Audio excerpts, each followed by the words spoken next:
നമസ്കാരം, മലയാളി വാർത്തയിലേക്ക് സ്വാഗതം. ചേച്ചി നമസ്കാരം.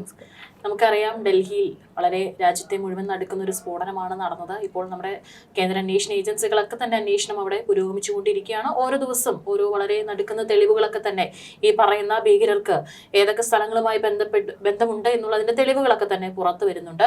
ഏതായാലും ഇന്ന് രാവിലെ വന്നതാണ് ഇതിൽ കാറിൽ വെച്ചിട്ട് കൊണ്ടുവന്ന ഈ ഒരു കാറിൽ പൊട്ടിത്തെറിച്ച് മരിച്ച ഡോക്ടർ ഉമർ നബി, ഈ ഒരു ചാവേർ. ഇയാളുടെ വീട്, അവിടെ പുൽവാമയിലുള്ള വീട് നമ്മുടെ സൈനികർ ഇന്ന് തകർത്തിരിക്കുകയാണ്. അതിന്റെ ദൃശ്യങ്ങൾ അടക്കം തന്നെ ഇന്ന് പുറത്തു വരുന്നുണ്ട്. ആ വീട്ടിലുള്ള ആളുകളെയൊക്കെ മറ്റുള്ള കുടുംബാംഗങ്ങളെയൊക്കെ തന്നെ മാറ്റിയതിനു ശേഷമാണ് ഇപ്പോൾ ആ വീട് നിലം പരിശാക്കിയിരിക്കുന്നത്. ഏതായാലും തീർച്ചയായിട്ടും വീട് മാത്രമല്ല, ഇത് ഒരു സൂചന മാത്രമാണ്. നേരത്തെയും നമുക്കറിയാം, പഹൽഗാം ആക്രമണത്തിന് ശേഷം ജെയ്ഷെ മുഹമ്മദ് ഉൾപ്പെടെയുള്ളവരുടെ തീവ്രവാദ സംഘടനകളുടെയൊക്കെ ആസ്ഥാനം വരെ തച്ചുടച്ച നമ്മുടെ ഇന്ത്യൻ സേനയെ നമുക്കറിയാം. അപ്പോൾ ഇതൊരു തുടക്കം മാത്രം. കാരണം ഈ ഉമർ നബിയുടെ വീട്ടിൽ സഹോദരൻ കൂടി ഇതിനകത്ത് ഉണ്ട് എന്നുള്ള വാർത്തകളൊക്കെ വരുന്നുണ്ട്. അപ്പോൾ സഹോദരൻ കൂടി ഇത്തരത്തിലേക്ക് ഈ ഒരു പ്രവർത്തനത്തിലേക്ക് വരുമ്പോൾ ഒരു പക്ഷേ കാരണം അവരുടെ ഗൂഢാലോചന അല്ലെങ്കിൽ എവിടെ നിന്നെയാണോ പ്രവർത്തനം തുടങ്ങിയത്, സ്വാഭാവികമായിട്ടും അതൊരു ഭീകരവാദികളുടെ വീടാണെങ്കിൽ, തീവ്രവാദികളുടെ വീടാണ്, മറ്റാരെയും നോക്കത്തില്ല, ഇടിച്ച് തകർക്കുക തന്നെയും. അതാണ് നമ്മുടെ രാജ്യം ചെയ്തുകൊണ്ടിരിക്കുന്നത്. അപ്പം ഇപ്പോൾ വരുന്ന വാർത്തകൾ നമ്മൾ ഒരുപക്ഷെ ചെറിയ ഒരു ഇതിൽ നിന്ന് തുടങ്ങിയ സ്ഫോടനത്തിൽ നിന്ന് തുടങ്ങിയ ഈ ഒരു ലിങ്ക് ഒരുപക്ഷെ വലിയ രീതിയിലേക്കാണ് വ്യാപിച്ചിരിക്കുന്നത്. തുർക്കിയിലേക്കും അഫ്ഗാനിസ്ഥാനിലേക്കും പാകിസ്ഥാനിലേക്കും നീണ്ടുന്ന ജെയ്ഷെ മുഹമ്മദ് ഉൾപ്പെടെയുള്ള ഭീകര സംഘടനയിലേക്കൊക്കെ നീളുന്ന വലിയൊരു ഇതാണ്. തുർക്കി പക്ഷേ ഇന്നത് ഞങ്ങൾ ഇതിനകത്തില്ല എന്നുള്ള ഇത് വരുന്നു. പക്ഷെ തുർക്കി ആണെങ്കിലും ഈ പറയുന്ന ഒരു രാജ്യത്തിൽ ഏതൊക്കെ ഭീകര സംഘടനകൾ പ്രവർത്തിക്കുന്നുണ്ടെന്ന് അറിയില്ലല്ലോ. ഇപ്പോൾ നമ്മുടെ രാജ്യത്ത് തന്നെ ഇവർ നുഴഞ്ഞു കയറിയതല്ല. ഇതിനകത്ത് വൈറ്റ് കോളർ ഭീകരത എന്ന പുതിയ തരത്തിലുള്ള ഇവരുടെ പ്രവർത്തനങ്ങളാണ്. അപ്പോൾ ഇത്തരത്തിൽ ഭീകരന്മാർ ഈ പറയുന്നോണം ഒരു പുതിയ യുഗത്തിൽ അല്ലെങ്കിൽ ഈ പറയുന്ന പുതിയ രീതിയിലും പുതിയ ഭാഷയിലും ഒക്കെയാണ് ഇവരുടെ പുതിയ നീക്കങ്ങളൊക്കെ നടക്കുന്നത്. അതിൻ്റെ ഏറ്റവും വലിയ ഉദാഹരണമാണ് വൈറ്റ്. നമ്മളൊട്ടും പ്രതീക്ഷിക്കാത്തതാണ്. അപ്പോൾ ഈ ഒരു സർവകലാശാലയുമായിട്ടൊക്കെ ബന്ധപ്പെട്ട് ഇപ്പോൾ വലിയ അന്വേഷണത്തിലേക്കാണ് പോകുന്നത്. അതൊരു ഭീകര താവളമാണോ എന്ന് ഉള്ളത് കൂടി ഇപ്പോൾ അവർ കൂടുതൽ അന്വേഷണം വിധേയമാക്കിക്കൊണ്ടിരിക്കുകയാണ്. ഇപ്പൊ ഇതിനിടയ്ക്കാണ് ഈ ജെയ്ഷെ മുഹമ്മദും IS ശാഖയായ അൻസാർ ഗസ്വാത്ത് അൽ ഹിന്ദിനും വേണ്ടി ഉമർ നബിയും അറസ്റ്റിലായ ഡോക്ടർമാരും പ്രവർത്തിച്ചത് തുർക്കി അങ്കാറയിൽ നിന്നുള്ള ഉഗാസ എന്ന കോഡ് നാമത്തിൽ അറിയപ്പെടുന്ന വ്യക്തി വഴിയാണ്. ഈ ഉഗാസ എന്ന് പറയുന്നത് ഇത് വ്യക്തിയാവാം, സംഘടനയാവാം, അത് കണ്ടെത്തിയിട്ടില്ല. ഈ ഉഗാസ എന്ന ഒരു കോഡാണ് ഇപ്പോൾ കിട്ടിയിരിക്കുന്നത്. ഇത് തുർക്കി ലിങ്ക്ഡ് ആണ്. ഇത് ജെയ്ഷെ മുഹമ്മദും ഈ ഡോക്ടർമാരും തമ്മിലുള്ള മീഡിയേറ്റർ ആയിട്ട് എപ്പോഴും പ്രവർത്തിച്ചിരുന്നു. ഇതിൻ്റെ മുന്നണിയിൽ പ്രവർത്തിച്ചിരുന്ന ഈ ഉഗാസ ഈ കോഡ് വഴിയുള്ള ഇതുമായി ബന്ധപ്പെട്ടാണ് സ്ഫോടന പരമ്പര തന്നെ അവർ സൃഷ്ടിച്ചത്. അതിന് വേണ്ടുന്ന എല്ലാ കാര്യങ്ങളും നേതൃത്വവും വഹിച്ചിരുന്നത് എവിടെയൊക്കെ നമുക്കറിയാം. ഡിസംബർ 6-നാണ് വലിയൊരു സ്ഫോടനം നടത്താൻ വേണ്ടിയിട്ട് തന്നെ അവിടെ ഇരുന്നത്. കാരണം ബാർബറി മസ്ജിദുമായി ബന്ധപ്പെട്ട ആ ഒരു പൊളിച്ചതുമായി ബന്ധപ്പെട്ട അതേ ദിവസം തന്നെ അവർ മറ്റൊരു സ്ഫോടനം, നമ്മുടെ രാജ്യത്തെ ഒരു സ്ഫോടനമാണ് 6 ഇടങ്ങളിലായിട്ടാണ് അവർ പ്ലാൻ ചെയ്തിരുന്നത്. ഒരുപക്ഷെ നമ്മുടെ അന്വേഷണ ഏജൻസി ഉൾപ്പെടെയുള്ളൂ, പ്രത്യേകിച്ച് കാശ്മീർ പോലീസ് ഒക്കെ ഉൾപ്പെടെയുള്ളവർ ഇതിൻ്റെ അന്വേഷണം ഊർജിതമാക്കിയതുകൊണ്ട് മാത്രമാണ് ഈ ചെങ്കോട്ടയിലെ സ്ഫോടനത്തിൽ ഒഴിവായത്. അത് നമുക്ക് തീരെ ചെറുതാക്കാനും പറ്റില്ല. നമ്മളുടെ ഓരോ ജനത്തിൻ്റെയും ബ്ലഡ് എന്ന് പറയുന്നത് നമുക്ക് വലുത് തന്നെയാണ്. പക്ഷെ അതിനേക്കാളും വലിയ ദുരന്ത വരാതെ ഇരുന്നത് ഒരുപക്ഷെ നമ്മുടെ അന്വേഷണ ഏജൻസികളുടെ ബുദ്ധി കൊണ്ടും വൈഭവം കൊണ്ടും മാത്രമാണ്. അപ്പോൾ തൂത്തുവാരി പിടിച്ചിരിക്കുകയാണ്. 6ഓളം ഡോക്ടേഴ്സിനെ പിടിച്ചിരിക്കുകയാണ്. ഷഹിൻ്റെയൊക്കെ കാര്യം അറിയാമല്ലോ. ഷഹിൻ്റെ ഭർത്താവിന് പോലും അതിശയമാണ്. പക്ഷേ ഇപ്പോഴും ഷഹിൻ്റെ കാര്യത്തിൽ എങ്ങനെയാണ് തന്നിൽ നിന്ന് അവർ വേർപിരിഞ്ഞതെന്ന് പോലും അയാൾക്കറിയില്ല. എന്ത് കാര്യത്തിലാണെന്നറിയില്ല. കുട്ടികളെയും ഭർത്താവിനെയും വിട്ടത് എന്തിനാണെന്നറിയില്ല. ഷഹിൻ്റെ കാര്യത്തിലേക്ക് വരുവാണെങ്കിൽ വലിയ നിഗൂഢതകളാണ് ഇപ്പോൾ പുറത്തു വരുന്നത്. ജെയ്ഷെ മുഹമ്മദ് മുഖ്യ സൂത്രധാരനൊക്കെ ആയിട്ടുള്ള തലവനായിട്ടുള്ള മസൂദ് അസ്ഹറിൻ്റെ അനന്തരവൻ ഉമർ ഫറൂഖ്. ഈ ഉമർ ഫറൂഖിൻ്റെ ഭാര്യയാണ് അഫീറ ബീവി. ഇവരുമായിട്ടൊക്കെ ലിങ്ക് ചേർന്നാണ് ആ സ്ത്രീ സംഘടന, അതായത് ജമാഅത്ത് ഉൽ മോമിനാത്ത് എന്ന് പറയുന്ന സംഘടന രൂപീകരിച്ചത്.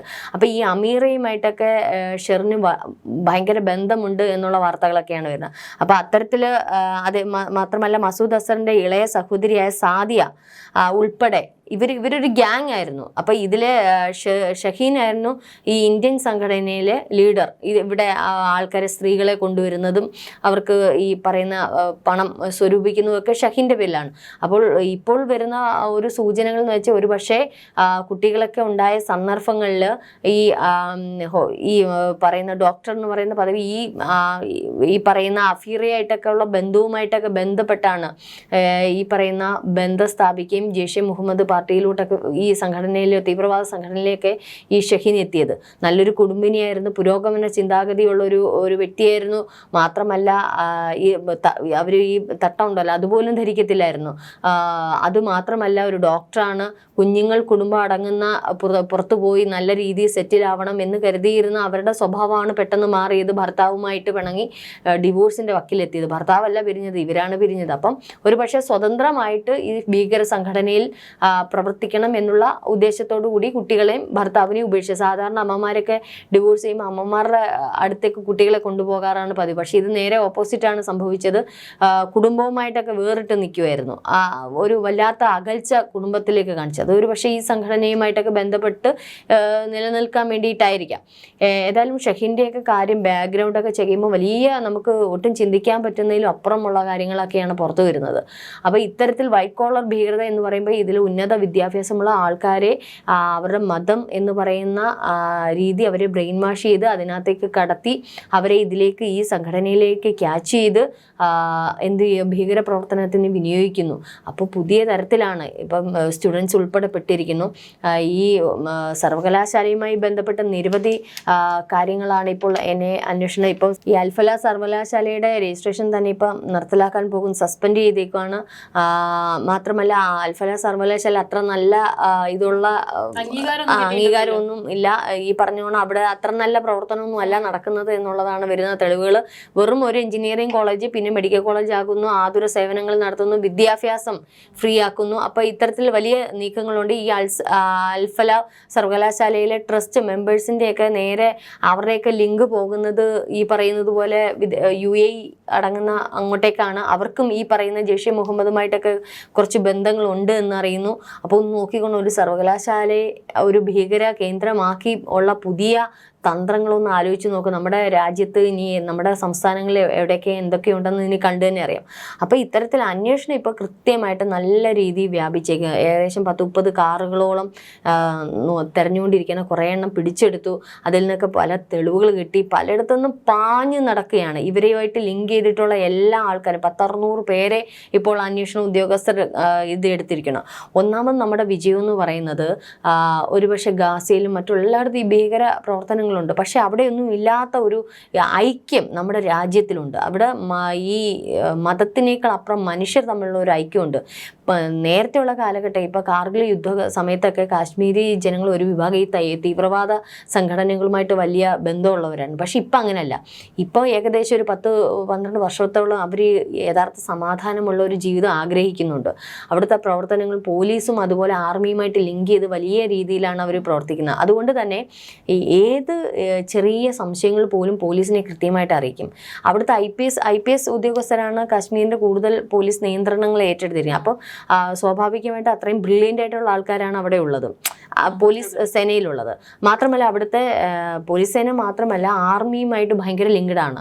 അപ്പോൾ ഈ പോലീസ് സേനയാണ് ഇപ്പോൾ അവിടെ ഈ ഒരു പോസ്റ്റർ വരികയും ഈ പോസ്റ്ററിൻ്റെ ഉള്ളടക്കത്തിലേക്ക് ചകഞ്ഞു പോവുകയും ഫരീദാബാദിൽ എത്തുകയും ഫരീദാബാദിലെ ഈ കോളേജിലേക്ക് ചെല്ലുകയും അവിടുന്ന് 3 എണ്ണത്തിന് തൂക്കിയത് ഈ പോലീസ്. ഒന്ന് ആലോചിച്ചു. അപ്പം നമ്മുടെ NIA അന്വേഷണ ഉദ്യോഗസ്ഥരോടൊപ്പം തന്നെ കിടപിടിക്കുന്ന ബുദ്ധിയുള്ള ആൾക്കാർ തന്നെയാണ് അവിടെ ഉള്ളത്. അപ്പോൾ ഇത് ലിങ്ക് ചേർന്ന് ഓൺ ദ സ്പോട്ട് അത്തരത്തിലുള്ള അന്വേഷണം ഊർജിതമാക്കിയത് കൊണ്ടാണ് വലിയൊരു അപകടങ്ങളിൽ നിന്നൊക്കെ നമ്മളുടെ രാജ്യം രക്ഷപ്പെട്ടത്.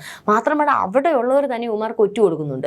അപ്പം നമ്മളുടെ ചുറ്റുവട്ടം ഇപ്പം ഫരീദാബാദിലാണെങ്കിലും ബോംബെ ആണെങ്കിലും നമ്മുടെ സാധാരണ ജനങ്ങളുടെ ഇടയിലേക്ക് പോലീസ് ഏതെങ്കിലും തരത്തിലുള്ള അന്വേഷണം NIA ഉദ്യോഗസ്ഥർ തന്നെ നമുക്ക് വരുന്ന വാർത്തകളൊക്കെ ഏത് അന്വേഷണവുമായിട്ട് ബന്ധപ്പെട്ട് ജനം സഹകരിക്കുന്നു എന്നുള്ളതാണ്.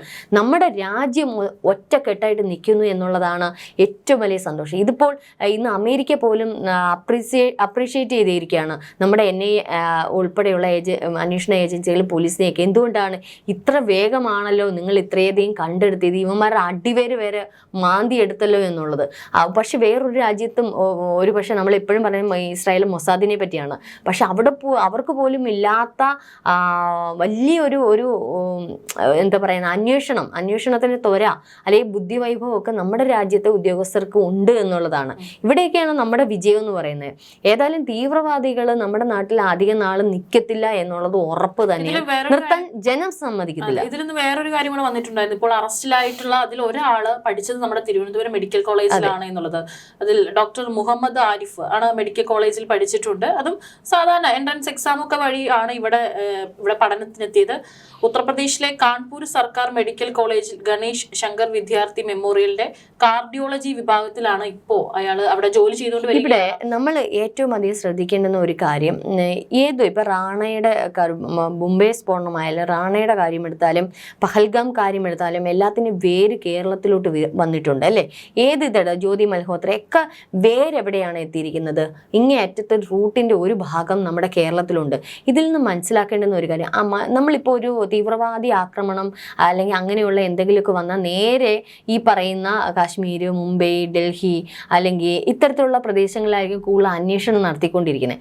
ഞാൻ നേരത്തെ പറഞ്ഞോണ്ട് ഈ വൈറ്റ് കോളർ ഭീകരത എന്ന് പറയുന്ന ഈ ഒരു പുതിയ ഒരു രീതി വന്നപ്പോൾ തന്നെ ഒന്ന് ചിന്തിക്കേണ്ടിയിരിക്കുന്നു. അവരും അതിബുദ്ധിമാന്മാരാണ്. കേരളം എന്ന് പറയുന്ന ഒരു വളരെ ശാന്തതയുള്ള ഒരു സംസ്ഥാനം, പ്രബുദ്ധരായിട്ടുള്ള ബുദ്ധിയുള്ള ജനങ്ങൾ വസിക്കുന്ന സംസ്ഥാനം.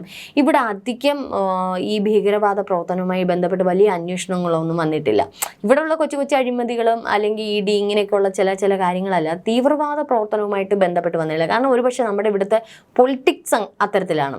കാരണം പൊളിറ്റിക്സ് മാത്രമല്ല, ജനങ്ങളുടെ ഒരു കൂട്ട് അല്ലേ, മതത്തിനപ്പുറം തന്നെ മുസ്ലിം, ഹിന്ദു, ക്രിസ്ത്യൻ എന്നുള്ളത് അതിനേക്കാൾ അപ്പുറം മനുഷ്യർ തമ്മിലുള്ള ഒരു കൂട്ട്. അത് ഒരുപക്ഷെ കുറച്ചുകൂടി എഡ്യൂക്കേറ്റഡ് ആയിട്ടുള്ള പീപ്പിൾ നമ്മുടെ കേരളത്തിലുള്ളത് കൊണ്ടായിരിക്കും. അതുകൊണ്ട് തന്നെ കേരളം അധികം ആരും സംശയിക്കത്തില്ല. ഒരിക്കലും പോലും അത്തരത്തിലുള്ള അന്വേഷണം അപൂർവമായിട്ടേ ഇങ്ങോട്ടേക്ക് വന്നിട്ടുള്ളേ. ഇത് ഇവർക്ക് നന്നായിട്ട് അറിയാം. അതുകൊണ്ട് തന്നെ ഏറ്റവും അധികം ഇവർ തമ്പടിക്കാൻ സാധ്യതയുള്ളത് നമ്മുടെ കേരളത്തിലായിരിക്കും. ഇനി ഉണ്ടോ എന്നുള്ളത് പോലും അറിയില്ല. മലബാർ, കണ്ണൂരൊക്കെ മേഖലകളിൽ ചില പ്രവർത്തനങ്ങൾ, ചില മതവർഗീയ പാർട്ടികളുടെ പ്രവർത്തനങ്ങളൊക്കെ നടക്കുന്നുണ്ട് എന്നുള്ള സൂചനകളൊക്കെ ഉണ്ട്. അപ്പോൾ തീർച്ചയായിട്ടും ഇതിൻ്റെ ഒരു വേര് കേരളത്തിലുണ്ട്. അത് നല്ല രീതിയിൽ ഇവർക്ക് വേണ്ടി പ്രവർത്തിക്കുന്നുണ്ട്. അതുകൊണ്ടാണ് ഡൽഹിയിൽ നടന്നപ്പോൾ അപ്പൊ തന്നെ കുറെ സംസ്ഥാനങ്ങൾക്ക് അലേർട്ട് കൊടുത്തിട്ടുണ്ടായിരുന്നു. നമ്മുടെ കേരളവും പെട്ടിട്ടുണ്ടായിരുന്നു. അതെ. അത് എന്നേക്ക് കൃത്യമായിട്ടുള്ള ചില വിവരങ്ങൾ ഇപ്പൊ കിട്ടിയിട്ടുണ്ട്. ഞാനിപ്പോ പറഞ്ഞില്ലേ, കേരളം ആരും അത്ര പെട്ടെന്ന് സംശയിക്കത്തില്ല. ഈ സംശയിക്കാത്തടത്താണ് ഇവന്മാര് പതുങ്ങിയിരിക്കുന്നത്. പിന്നെ ഇവർക്ക് ഒരു ഫ്ലൈറ്റ് ടിക്കറ്റ് എടുത്ത് പോവുകയോ അല്ലെങ്കിൽ ഒരു കാര്യങ്ങളല്ലേ ഇവിടെ വെച്ച് ഗൂഢാലോചനകളും ബാക്കിയെല്ലാം സെറ്റപ്പ് ഇവിടെ വെച്ച് നടത്തിയിട്ട് ഇവിടുത്തെ കാര്യങ്ങൾ അറിഞ്ഞിട്ട് ഇടയ്ക്കിടയ്ക്ക് വല്ല ഡൽഹിയോ അവിടെയൊക്കെ പോയാൽ മതിയല്ലോ. സംഗതി നടത്താൻ അങ്ങോട്ടോ ഇങ്ങോട്ടോ പോയാൽ മതി. അപ്പോൾ ഇവന്മാരുടെ താവളം ഒരുപക്ഷെ കേരളം പോലുള്ള ഇത്തരത്തിലുള്ള സംസ്ഥാനങ്ങളായിരിക്കും, പ്രത്യേകിച്ച് കേരളം. അതുകൊണ്ടാണ് കേരളം സൂക്ഷിക്കണമെന്ന് പറഞ്ഞത്. എനിക്ക് കൃത്യമായിട്ടുള്ള ചില വിവരങ്ങൾ, ചില സൂചനകൾ കിട്ടിയിട്ടുണ്ട്. അതുകൊണ്ടാണ് കേരളം കുറച്ചുകൂടി ജാഗ്രത പാലിക്കണം എന്നുള്ളത് പറയുന്നത്. മാത്രമല്ല ഇവിടെയുള്ള ചില അടിവര് നമ്മൾ ഈ കമന്റുകൾ വായിക്കുമ്പോൾ തന്നെ അറിയാം അല്ലേ, ഇവന്മാരുടെ കൂറ് എങ്ങോട്ടാന്ന്. ഇത് ഞാനൊരു പ്രത്യേക മതത്തെ പറയല്ല, ആ മതത്തിൽ യഥാർത്ഥ വിശ്വാസികൾ ഇന്നും തീവ്രവാദ പ്രവർത്തനങ്ങൾക്ക് എതിരാണ്. ഒരിടത്തും അത് ഏത് മതത്തിന്റെ തീവ്രവാദ പ്രവർത്തനങ്ങൾക്ക് യഥാർത്ഥ വിശ്വാസികൾ, യഥാർത്ഥ മനുഷ്യർ, നന്മയുള്ളവർ എതിരാണ്. പക്ഷെ ഇതിനകത്ത് ഒന്ന് നോക്കൂ കൃഷ്ണേന്ദു, ഈ ഒരു സ്ഫോടനവുമായി ബന്ധപ്പെട്ട് എന്താണ് വന്നത്? മോദിക്കെതിരെയായിരുന്നു വന്നത്. ഇത് ബീഹാർ തെരഞ്ഞെടുപ്പിനെ അട്ടിമറിക്കുക. പക്ഷെ ഇപ്പൊ അന്വേഷണം എത്തി നിൽക്കുന്നത് എവിടെയാണ്? ഒന്ന് ആലോചിച്ചു. അഫ്ഗാനും താലിബാനും പാകിസ്ഥാനിലും ഒക്കെ എത്തി നിൽക്കുന്ന ഈ അന്വേഷണം വെറും ഒരു സ്ഫോടനമാക്കിയത് മോദിയാണ് എന്ന് പറയുമ്പോൾ ഒന്ന് ആലോചിച്ച് നോക്കൂ. ശരിക്കും ഇത് അവന്മാരുടെ ഇതായിരുന്നു, ഈ തീവ്രവാദികളുടെ ഒരു അടവായിരുന്നു ഇത്. കാരണം കൃത്യമായിട്ട് ബീഹാർ തെരഞ്ഞെടുപ്പും അല്ലെങ്കിൽ ഇത്തരത്തിലുള്ള കാര്യങ്ങൾ, ഈ പറയുന്ന ബാർബറി മസ്ജിദ് തകർന്ന ദിവസം തന്നെ ഡിസംബർ 6 ഈ പറയുന്ന എന്തിനാണ് അവന്മാർ നോട്ട് ചെയ്തത്? ജനുവരി 26 അപ്പം അയോധ്യ ക്ഷേത്രം ഉൾപ്പെടെ നോട്ട് ചെയ്ത് വെച്ചിട്ടുണ്ട്. അവിടെ എന്താണ് മോദിയുടെ പേര് ഇട്ടിട്ട് അല്ലെങ്കിൽ രാഹുൽ ഗാന്ധിയുടെ പേരിട്ടിട്ട് അവിടെ ഒരു കലാപം സൃഷ്ടിക്കുക, ഇന്ത്യക്കകത്ത് കലാപം സൃഷ്ടിക്കുക. കാരണം പുറമേ നിന്ന് പാകിസ്ഥാൻ അടിക്കാൻ പറ്റില്ല, അടിച്ച തൂത്തുവാരി നിലത്തിട്ട് അടിക്കുമെന്ന് അറിയാം. അതുകൊണ്ട് ഇതിനകത്ത് മതങ്ങളെ തമ്മിൽ ഭിന്നിപ്പിച്ച് തീവ്രവാദം സൃഷ്ടിച്ചുകൊണ്ട് ജനങ്ങളെ തമ്മിൽ അടുപ്പിച്ചിട്ട് വലിയ ആഭ്യന്തര കലാപം, ആഭ്യന്തര യുദ്ധം ഉണ്ടാക്കുക എന്നുള്ളൊരു തന്ത്രമാണ്. പക്ഷെ അതാണിപ്പോൾ പാളിയിരിക്കുന്നത്. ഇപ്പോൾ ഒന്നാലോചിക്കുക, ഈ ഒരു സ്ഫോടനം വന്നപ്പം തന്നെ പല ആൾക്കാരും, അത് ചില പ്രത്യേക വർഗീയ വിഭാഗത്തിലുള്ള വ്യക്തികൾ, ആ മതത്തിന് ഞാൻ പറയാം തീവ്ര വർഗീയ വിഭാഗത്തിലുള്ള വ്യക്തികൾ ഇടുന്ന കമന്റുകൾ കാണണം. ഇത് മനഃപൂർവ്വമാണ്, ഇത് അങ്ങനെയാണ് ഇങ്ങനെയാണ്. പഹൽഗാം വന്നപ്പോഴെന്താണ് കിട്ടേണ്ടുന്നതാണ്, ചിലവരിട്ടതാണ് അതിതീവ്രമായിട്ടുള്ളത്. നോക്കിക്കോണം, നമ്മുടെ രാജ്യത്തെ, നമ്മുടെ മാതൃമണ്ണിൽ നിന്നുകൊണ്ട് ഇവിടുത്തെ ചോറ് കഴിച്ചുകൊണ്ടാണ് കൂറ് അങ്ങോട്ട് കാണിക്കുന്നത്. ഇവനൊക്കെ അങ്ങോട്ട് പാഴ്സൽ ചെയ്ത് ഇവനൊക്കെ ഇടേണ്ട സമയം കഴിഞ്ഞു. അപ്പോൾ ഈ ഒരു ഇവരുടെ ലക്ഷ്യം, ഇത്തവണ ഇവരുടെ ഒരു ലക്ഷ്യം, ഈ തീവ്രവാദികളുടെ ലക്ഷ്യം ഇന്ത്യ ഒരു തരത്തിലും പുറമേ നിന്ന് അടിക്കാൻ പറ്റില്ല. അപ്പോൾ ഇതിനകത്ത് നിന്നുകൊണ്ട് ജനങ്ങളെ തമ്മിൽ അടുപ്പിക്കുക, ഒരു ആഭ്യന്തര കലാപം, പിന്നീട് അതൊരു ആഭ്യന്തര യുദ്ധമാക്കുക, ഈ ഒരു ഭരണം താഴേക്ക് ഇറക്കുക, ഇതൊക്കെയായിരുന്നു ലക്ഷ്യം. പക്ഷെ അതാണ് ഇവിടെ പാളിയത്. ഒരുപക്ഷെ ബാർബറി മസ്ജിദിന്റെ ഈ ഒരു ഡിസംബർ 6 അയോധ്യ ക്ഷേത്രത്തിനോ മറ്റേതെങ്കിലും ക്ഷേത്രങ്ങൾക്ക് നേരെയോ മറ്റേതെങ്കിലും നയതന്ത്ര പ്രധാനമായിട്ടുള്ള സ്ഥാപനങ്ങൾക്ക് നേരെയൊക്കെ ആക്രമണം ഉണ്ടാകുമ്പോൾ ഒരു ആഭ്യന്തര യുദ്ധം ഉണ്ടാകും അല്ലേ? ആ യുദ്ധമാണ് ഇവന്മാർ ഉദ്ദേശിച്ചത്. പക്ഷെ അത് നടന്നില്ല. ഇനി കേരളത്തിലേക്കുള്ള റൂട്ട്, ഈ കേരളത്തിലേക്കുള്ള റൂട്ട് പല സംഘടനകളും ഇവിടെ ഉണ്ട് എന്ന് ഇപ്പം ഈ പറഞ്ഞതുപോലെ തിരുവനന്തപുരം മെഡിക്കൽ കോളേജിൽ ചെയ്ത വ്യക്തിയാണ്, പഠിച്ച വ്യക്തിയാണ് എവിടെ പോയിരിക്കുന്നത്, ഭീകരവാദി. അപ്പോൾ എത്ര പേര് ഇത്തരത്തിലുണ്ട് എന്നുള്ളത് നമുക്കറിയില്ല.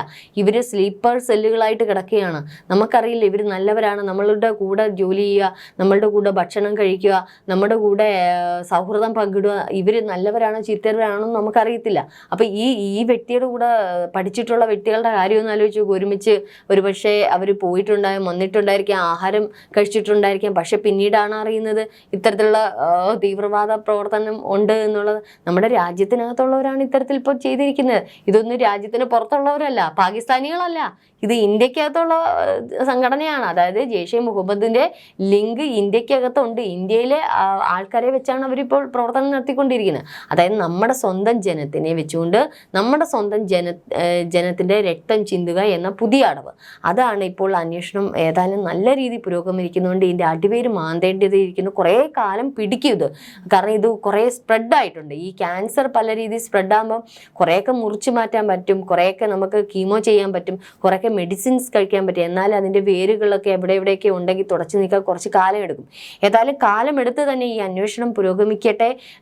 തീർച്ചയായിട്ടും ഇതിൻ്റെ അത്താണി ചെല്ലുന്ന ഒരിടം പാകിസ്ഥാൻ ആണ് എന്നുണ്ടെങ്കിൽ തീർച്ചയായിട്ടും അത് മോദി 2 ദിവസം മുമ്പ് ഒരു മറുപടി പറഞ്ഞിരുന്നു, ആരാണെങ്കിലും വെറുതെ വിടില്ല എന്നുള്ളത്. ഒരാളുടെ ചോരയ്ക്ക് പോലും ഞങ്ങൾ നല്ല രീതിയിൽ മറുപടി കൊടുക്കും. അതിൻ്റെ ഏറ്റവും വലിയ ഉദാഹരണമാണ് ഓപ്പറേഷൻ സിന്ദൂർ. ഓപ്പറേഷൻ സിന്ദൂർ തുടർന്നുകൊണ്ടേയിരിക്കുന്നു.